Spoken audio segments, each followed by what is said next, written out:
Hey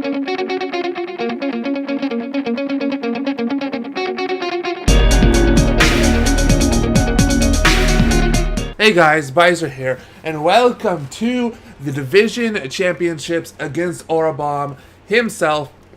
This is a little interesting video on how I'm doing it. This is going to be a post-com of a live recorded battle, simply because my live commentary is honestly terrible.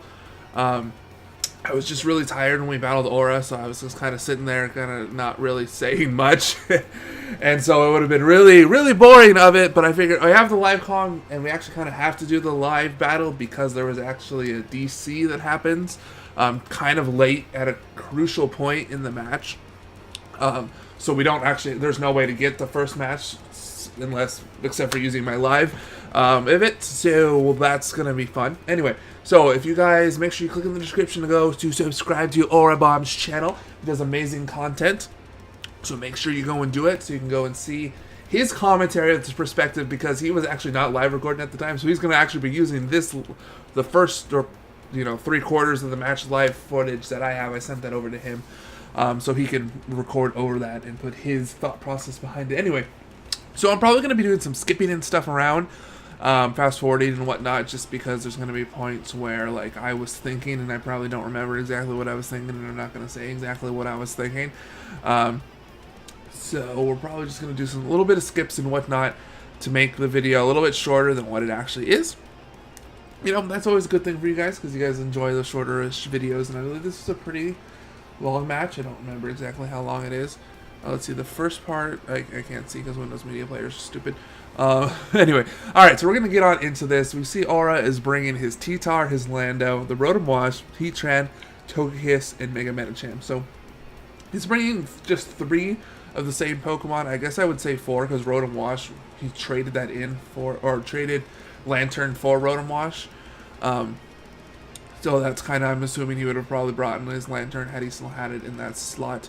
But luckily that means that we don't have Volt Absorb, so I'm not running the U-turn on my Zapdos like I did last time, because he only has one Mon that is able to be immune to the electricity, which is Lando, and I have HP Ice on my Zapdos, so he does want to switch in the Lando on my Thunderbolt or Volt Switch. I can take a hit because I'm a defensive Zapdos, and then I can hit it back with HP Ice and either A, see that it doesn't have Yachi Berry and it could be Scarfed, or B, if it does have Yachi Berry, I burn the Yachi Berry, which means that Nidoking, my Scarfed Nidoking, is able to come on down and take it out no problemo with an Ice Beam. So, I forgot to tell you the team I brought. I'm bringing Scarf Elf, Scarf Nidoking.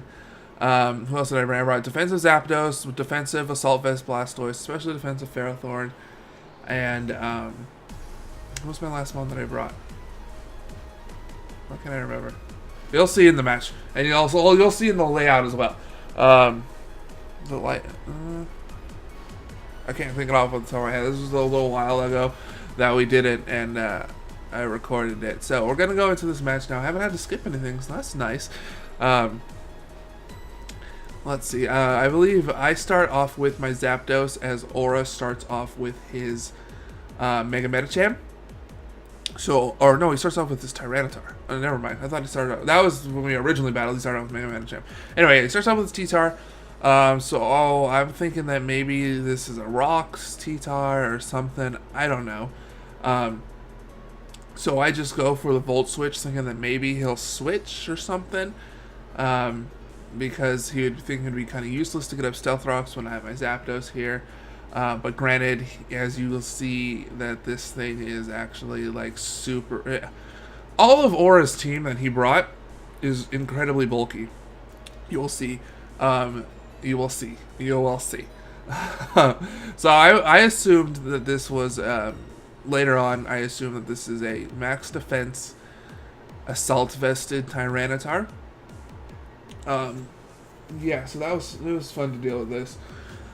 So you can see that he goes into Tyranitar, or I mean, I Volt Switch, and I believe I go into Ferrothorn. I'm thinking here, what do I want to do? I was thinking about bringing in Nidoking here to force the switch or something like that, but I figured he was just going to go for a Stone Edge. So I went into Ferrothorn. So he does go from the Stone Edge. It does really not much damage at all. And then now I predict him to switch because I honestly wasn't thinking that he was going to be running special anything. So I go for the T-Wave, I believe. Predicting him to switch as he actually... I think we can skip along here a little bit. Yeah, we can skip along here as he actually goes for the Fire Blast. Yeah, I go for the T-Wave. He goes for the Fire Blast. It misses, luckily for me. But I mean, I would have got the T-Wave off regardless because Fire Blast wouldn't have killed me. I'm especially defensive. Ferrothorn and Tyranitar doesn't have the most amazing of the special attack. It has decent special attack and it gets a decent special move pool. So it's not that bad. And so I do a very stupid play here. I believe this is when I go for... Did I go for Stealth Rocks or Gyro Ball? Either way, I think I go for Gyro Ball. Yeah, I go for Gyro Ball, which is very stupid because I had Power Whip. So there was no reason to not go for Power Whip. But then as you can see here, this had to be a max HP, or it had to be a pretty high defensive. And that looks like a negative speed nature with no IVs either that he did. So that's why Gyro Ball literally did like 6 HP of damage. But in any case, I should have Power Whipped. I don't know why. Like I said, I was really not that focused during this match, so I'm just like, oh yeah, Gyro Ball, and then literally as soon as I clicked it, I'm like, oh, I have Power Whip. I should have probably gone for that. Whatever.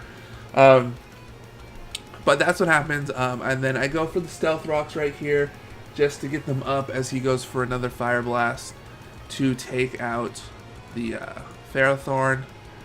Or no, he goes for Bite. Yeah, that's right. He goes for Bite or Crunch in case I switched. To take out the Ferrothorn, and so we get a good chunk of damage at least done onto the Tyranitar. That's a lot more than 90%. When we DC'd, Aura said that his Tyranitar was at 90% because we had to restart it, and so that's a lot more than 90%. That's at like 75%. That's a huge difference. But whatever, it doesn't matter. So he kills my Ferrothorn as I go in. What do I go into? Did I go into Nidoking? What did I go into? I think I go into a Zelf maybe, and then a U-turn? Maybe? Or do I go into... No, I don't go into Heracross. I know that. I don't remember. Let's find out. I was thinking... Oh, I go into Blastoise. That's right. I go into Blastoise. I go for the Aura Sphere as he switches into the Togekiss. And this part I will probably be fast-forwarding through quite a bit. Simply because it's not fun at all what happens right now. It literally consists of Scald, Ice Beam, Roost, Heal Bell, Air Slash, Scald, Roost, blah, blah, blah, blah, blah. Over and over for a good amount of time. So we'll probably we'll have a little fast forward through this because it's not fun. It's not fun at all. So yeah, eventually I switch. I'm like I've had enough of this, and on a predicted Roost or Defog. Actually, I didn't predict the Defog. Did it? No, I didn't predict the Defog. I predicted the Roost, and he all of a sudden shows the Defog as I go into my Zapdos. And yeah, so then I go for it. This is where I go for the T-Bolt onto the Togekiss because why not? His Togekiss is at about 95. He said he was at 95. That's a little bit less than 95. That's probably about 90, 85%. Just saying. So anyway, I go for a T-Bolt here as he's going to take a long time to think. So we're fast forwarding. Yeah, he switches into his Landorus to absorb the T-Bolt. But then I'm just, at this point, I'm like, yeah, whatever, let's YOLO Ice, HP Ice. YOLO HP Ice. I literally took 2 seconds to think, clicked HP Ice, because I'm guessing he doesn't expect me to have it, or he thinks he'll live it. But in either case, I know I can live whatever this Lando wants to do, and I can hit it back with an HP Ice and either A, burn his Yachi Berry, or B, do a huge chunk of damage to this thing. He goes for the Stone Edge, lands it. It does a little over half, so it's not too bad. I land the HP Ice, and lucky for me, I don't know if the crit mattered. I have no idea what set he was running. I get a crit with the HP Ice, which is able to take out the Lando, so it's very nice. And I believe he goes into his Mega Medicham now, since I am in range of the Deathness.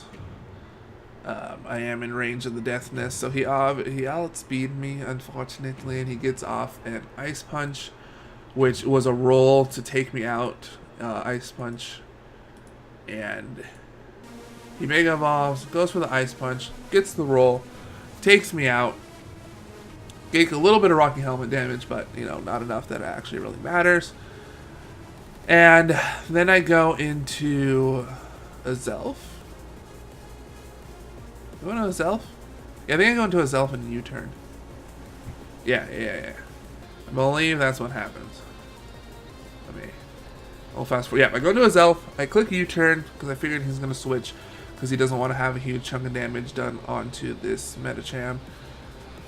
He switches into the Heatran as I U-turn, and then so I go, this is where I should have gone into, I should have gone into Heracross right here and gone for a Rock Blast, because Rock Blast does about 50% damage. It does like a guaranteed 50% to the Heatran. It does like 50 to 60 to the Heatran. So, and I would have been able to take a Lava Plume from this thing. Hopefully I wouldn't have gotten burned. And then that means I would have been able to two-shot it. I am faster than it because I EV'd my Heracross to live, or to outspeed a non-invested Rotom, and as you can see, all of his mons are bulky. He has leftovers, and they're just all bulky, so it's fun. And so I sent in Blastoise instead, like, for whatever reason, and he goes and reveals that he has Protect, and you'll see why that's even more annoying when he reveals the other moves that he has to go on with this thing. So yeah, I go for Blastoise, I go for Scald, as he protects to Scout. And he switches into his Togekiss on the other Scald. I get the burn. Oh, is this when I actually do this is when the actual super long of boringness happens. Yeah. Never mind. This is where the super... Yeah, I immediately switched out the Togekiss, I think. Yeah, because I was predicting the T-Wave. That's right. It was just a while because there was a lot of thinking happening, apparently. But this is where I will fast forward, because this is where the Roost, Heal Bell, boringness of boring happens. Yeah, so we'll just go ahead and switch, you know, fast forward through this. You can see Roost, Scald, Think, Ice Beam, Roost, Scald, Heal Bell, Roost, Ice Beam, Scald. All that fun stuff. So I decided I had enough. I switch out into my Nidoking here. As he goes for a Roost. Now this thing's back up to 90%. Yeah, that's 90%. That's 90%. Or 95%. Yeah, that's like 99%. But his T-Tar is definitely not 90%. That's for sure. Anyway, so I go into Nidoking here. I was thinking, do I go for Sludge Wave or do I go for Earth Power? Because I'm choice carved in here. I was thinking that he would probably switch into either Tyranitar or the Rotom, to be honest. Assuming that his Rotom is specially defensive, which it might be based on the fact that he had the Lando, which and since that HP Ice destroyed it, I would assume that that was probably a physically defensive Lando, or maybe this thing is physically defensive because the Scald and Ice Beams on a non-invested Blastoise are doing a decent chunk of damage. So yeah, I'm figuring that his Rotom is probably specially defensive, maybe. So I figured that he would switch into that on the Sludge Wave, or even Earth Power prediction. Simply because obviously he'll be immune to the Earth Power, and Sludge Wave, you could probably take it. Assuming he was special defensive. But yeah, I was this close to going into, or using Earth Power, predicting the switch, but I figured he would go into Rotom, because that would be the smarter, or the safer play. So I went for Sludge Wave, predicting either the Togekiss to stay in, because he predicted me to Earth Power, or he went into Rotom, but he actually goes into Heatran here, which I did not predict at all, because why would you go into a Heatran when I have a Nidoking out here? I outspeed you. I could have been Life Orb. Earth Power, you're dead. I don't understand. I guess he wanted to... Does he go for Protect? He might go for Protect. I don't honestly remember. Just to scout out whether or not I'm Scarfed. But still, that was a huge risk for not... I mean, it pays off in the end, but in the... if you do the thinking process at that point, I don't see the it's a huge risk for a low reward, you know. I wouldn't personally. I wouldn't do that. It doesn't make sense. But in this grand scheme of things, it does. But overall, not knowing whether or not I'm choiced in that matter, it's kind of really risky for a high. Like I said, it's a high risk for a low reward. But whatever. It doesn't matter. Anyway. I believe he does go for Protect, or yeah, I switch out because obviously I have to. I'm Scarfed. Go into Blastoise here, and then now is where you get to see the funness that this. No, he didn't even Protect, so he literally just hard read that I was Scarfed, even though that was the first time I ever brought in my Nidoking. So, I mean, all right. He goes for the Lava Plume. My Blastoise does literally no damage because I'm resisted and it's Assault Vested. I unfortunately do get the burn. Fun. Do a Scald, and then I see that this thing is specially defensive, but I don't care. Your max special defense. You're not living a stab Earth Power from a Life Orb Nidoking. That's not happening. Anyway, because I saw he's leftover, so he doesn't have a berry or anything either. The Shucko Berry, I believe. That reduces ground. Anyway, I go for Scalds because there's really no reason to not do a decent chunk. Let's throw about a 3 to 4 hit KO depending on the rolls. You can see that he has the fun set of a Magma Storm lock-in bullshit with Protect. So that's fun. Well, that's fun. I mean, I guess I could have Magma Stormed. I could have switched into Nidoking at that point when I saw he was going for Magma Storm. But it would do a lot of damage to my Nidoking. Honestly, at this point, I really didn't... I was really in the mood of I don't really care. So yeah, he reveals the Protect to kill the Blastoise. And yeah. So that's fun. Well, that's fun. So Blastoise goes down here. And here's where the DC happens and where it kind of gets really screwed up. Because as you saw, Tyranitar is at about 75% health. A little bit of baby damage to Togekiss that didn't really matter. But the main thing is this Heatran right here. It's at 50%. And I know Rock Blast will take it out at this point, so I'm figuring he's probably going to switch into Togekiss. Which he might have done before this DC happens. I don't know. But I'm just going to Mega Evolve into Heracross. And I want to go for the Rock Blast. But, unfortunately, the DC does happen at this point. And I have to go... We have to restart everything. And we started off with... with me having my 3 Mons, which it doesn't matter for me because all 3 of my Mons had full HP. Unfortunately, for me though, his Heatran now has full HP, and his Tyranitar does too. Togekiss doesn't. It doesn't matter. It literally had like 2 HP it was missing. But anyway, here we go. So we are restarting this match. We have the Mega Heracross that gets the full HP Heatran.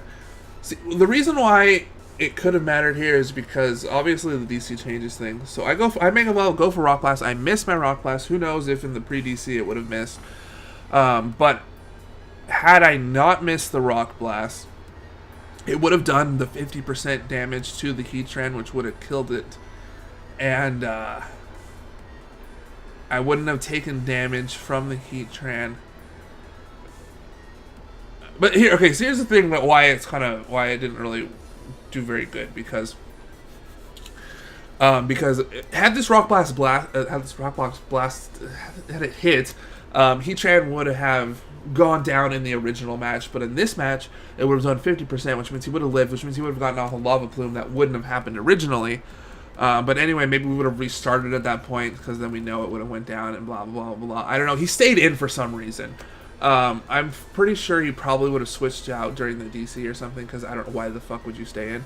But anyway, at this point, had we gone with Rock Blast Mist originally and took the Lava Plume, I'm now forced to go for a close combat because this thing has full HP. Otherwise, again, I would have just gone for Rock Blast again because it would have taken him out. But now I'm forced to go for the close combat, which gets me at -1, which is really unfortunate. And then he sends in this Rotom here. And then, like I said, I made my Heracross able to outspeed non-invested Rotom. And as you can see, his mons are all bulky. They're not invested in speed. So that's what he's doing. This Rotom is not invested in speed whatsoever. So I just go for a Bullet Seed, and as you can see, he actually has that Grass Berry to weaken the grass moves. I'm assuming that this was for like Gengar or Azelf's Energy Ball or something like that, because the Grass Berry only works on the first hit of Bullet Seed. But you can see that that is all that matters. It resisted it enough just so that way it lives. And then he's able to get a Volt Switch off, which I don't think would have killed me if I wasn't at -1 special defense, because I do have a lot of bulk invested into this Heracross, and I'm assuming that this Rotom didn't have much special attack invested, probably. I don't know. I'm not sure. I didn't run the calcs. So he just has to go into Mega Medicham here. I believe I go to Azelf to try and get some damage off of it, but he fake outs. And then he goes into Rotom, so we'll just kind of, because nothing really important happens, nothing really exciting happens here. I go for a Zen Headbutt, he fake outs, it does damage to me. He switches out to sacrifice his Rotom as I go for a Zen Headbutt. He could have gone into Tyranitar here, because he would assume I don't know. Anyway, he goes back into his Mega Medicham after a long thought process, because he was probably thinking about whether or not to go into Medicham or Tyranitar. And he fake outs again, and then he reveals that he has the Bullet Punch as I switch out actually into Nidoking to save Azelf, because I wasn't expecting the Bullet Punch to run it, but he did, I guess, because it would have allowed him to win last time. But anyway, he goes for Bullet Punch. I could have gone, so I have Shadow Ball on this thing, so I could have Shadow Balled, and then I would have killed it, because you'll see how much Sludge Wave does. It would have killed the Shadow Ball. That was fun. You could see that how much Shadow Ball does. So yeah, I decided not to. I just Sludge Wave, because if I Shadow Ball would kill us, I'd have to switch into his elf to sack it off on whatever he sends in, which would most likely be the Tyranitar. And since I was assuming that thing is Assault invested with the Sand Up, I seriously doubt that I would have been able to kill it with Sludge Wave, because I obviously can't go for Earth Power because he still has the Togekiss. And I wouldn't have been able to switch to get off the thing. I guess it all would have depended on what I could have. I don't know. I was literally at this point, I'm whatever, let's just end this match. And I just went for Sludge Wave. And you'll see, yeah, it does that much damage. So Shadow Ball would have definitely taken it out. He goes for Ice Punch. I don't know if he actually had Zen Headbutt. He had Fake Out, Bullet Punch, Ice Punch, so I would assume probably High Jump Kick, just because. I wouldn't you want a High Jump Kick when I make a Medicham? Anyway, yeah, so I go to Navi, he obviously kills me with a Bullet Punch, and that is going to be the game. So I definitely like I said in the beginning, I was tired and not really focused that much on this game, but Aura played really well, so good job, Aura. You can go make sure you subscribe to Aura so you can go see him take on the defending Pokeball champion Dan in the finals. So I hope you guys enjoyed. If you did, see that like button down below. And I guess I will see you guys next season for some Sun and Moon action going on. That's when our next season 4 should be probably maybe like a month or two after Sun and Moon comes out. simply because we want to wait a little bit so until Jennings, good to go. Also to see if there's any Mons that should be going to Ubers, and that way we don't be drafting them and all that stuff. So anyway, I hope you guys enjoyed. If you did, see that like button, and I guess I'll see you guys later.